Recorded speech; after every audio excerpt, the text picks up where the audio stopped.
வந்தவன் உங்க தம்பி தான் வாங்கி கொடுத்தாருன்னு சொன்னான். பில்லு கூட இவர் பேர்ல தான் மாமா இருக்கு. அப்படிதான் சொல்லுவாங்க.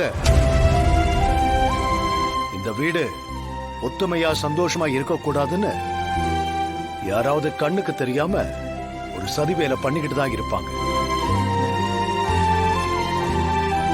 நாம அண்ணன் தம்பி தங்கச்சின்னு கூட்டு குடும்பமா தான் இருக்கும். அத நான் ஏன் சொல்றேன்னு இப்ப புரியுதா? நீ இவனை சந்தேகப்பட்டு ஒரு கேள்வி, அந்த ஒரு கேள்வி கேட்டாலே அது எதிராளிகளுக்கு கிடைச்ச வெற்றிதான். நாம அதுக்கு இடம் கொடுக்கலாமா? முதல்ல இவனை எப்படி உங்களால சந்தேகப்பட முடிஞ்சது? யாருக்கோ அண்ணன் தம்பிக்குள்ள சண்டையை மூட்டி விடணும்னு ஒரு ஆசை. என் தம்பியை பத்தி தப்பா சொல்லிட்டா நான் நம்பிடுவேன் பாரு. இல்ல, என் தம்பிதான் எனக்கு பிடிக்காத விஷயத்த பண்ணுவான். அவனுக்கு நான் தான் உசுறு.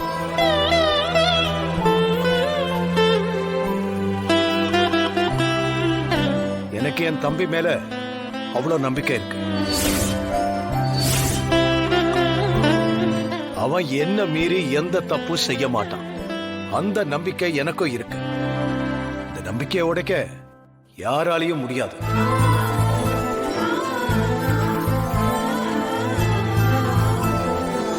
பார்வதி, நீ அவன் பொண்டாட்டி தானே? நீ இத்தனை வருஷமா அவன் கூட குடும்பம் நடத்திருக்க. உனக்கு உன் புருஷனை தெரியாதா? சிவா உன் கூட சண்டை போடுறானா அதுக்கு காரணம் இருக்கு. அவனை புரிஞ்சுக்காத ஒரு பொண்டாட்டி இருந்தா வீட்டுக்குள்ள சண்டையும் சச்சரவும் வரத்தானே செய்யும். சிவா அண்ணன், அம்மா அண்ணி எல்லாம் இப்படி கேக்குறாங்கன்னு நீ ஒன்னும் பெருசா எடுத்துக்க வேண்டாம். ஐயோ, அப்படிலாம் ஒண்ணும் இல்லண்ணே. ஏதோ தெரியாம கேட்டுட்டாங்க, விட்டுருங்கண்ணே. அது எப்படி தெரியாம கேட்பாங்க? அதுவும் ஒன்ன போய். இந்த வீட்டுல நம்ம ஒருத்தருக்கு ஒருத்தர் புரிஞ்சு நடந்துகிட்டாதான் இந்த குடும்பத்தை கலைக்க யாராலையும் சதி பண்ண முடியாது. இன்னொரு தடவை என் தம்பிய சந்தேகப்பட்டு இப்படி ஒரு கேள்விய யாரும் கேட்க கூடாது.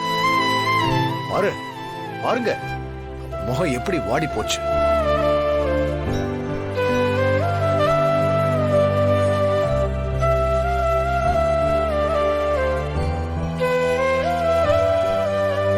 அண்ணா, நீங்க என் மேல இவ்வளவு நம்பிக்கை வச்சிருக்கிறதே எனக்கு போதும்ண்ண.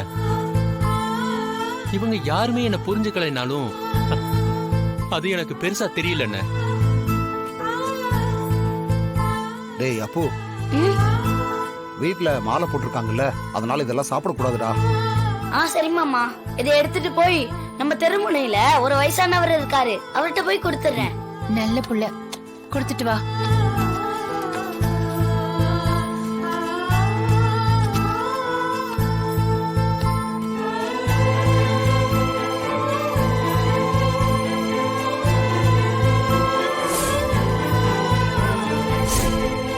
அப்புறம் உங்க எல்லாருக்கும் ஒரு முக்கியமான விஷயம் சொல்லணும்.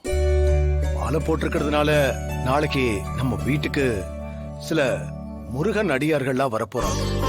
அவங்கெல்லாம் இங்க வந்து முருகன் பாட்டெல்லாம் பாடி பூஜை பண்ண போறாங்க. அம்மா, அவங்களுக்கு நம்ம வீட்டுல விருந்து கொடுக்கணும். அதனால வீடெல்லாம் சுத்தம் பண்ணி வரவங்களை நல்லபடியா வரவேற்கணும்.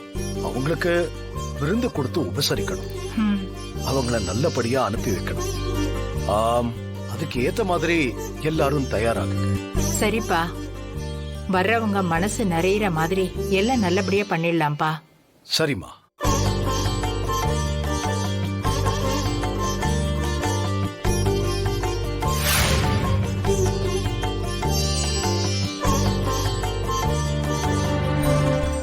எனக்கு போனா இது எதுக்கு என்கிட்ட கொடுக்கறீங்க?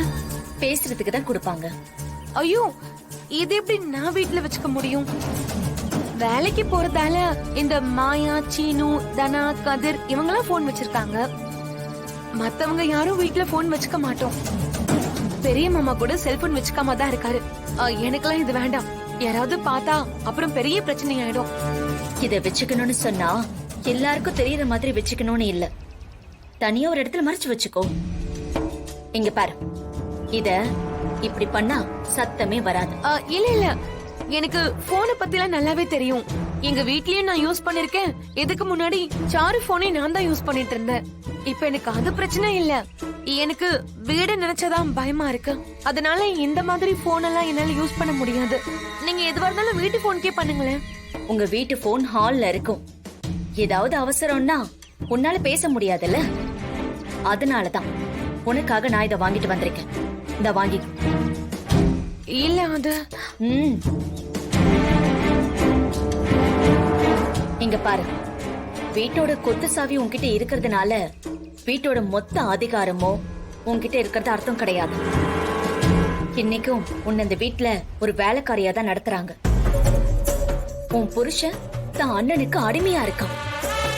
இந்த அடிமைத்தனத்துல இருந்து வெளியில வரணும்னா அண்ணன் தம்பிங்க 2 பேரும் பிரியணும். ஆனா இந்த போனை வச்சுக்கிட்டு நான் என்ன பண்ணணும்? அடுத்தடுத்து என்ன செய்யணும்னு நான் சொல்றேன். நான் சொல்றபடி நீ செஞ்சா கூட கூடிய சீக்கிரமே நீ உன் புருஷனை தனியா கூட்டிட்டு போறது மட்டும் இல்லாம ரகுராம் கிட்ட இருந்து மொத்த சொத்தையும் பிரிச்சு வாங்கிட்டு போயிடலாம். இதே ஊர்ல நீயும் வசதி வாய்ப்போட வாழலாம். சரி, நீங்க சொல்ற மாதிரியே நான் செய்யறேன். இப்போ என் போன்ல இருந்து நான் உனக்கு கால் பண்றேன். சரி, இதான் உங்க நம்பரா? நான் சேவ் பண்ணிக்கிறேன்.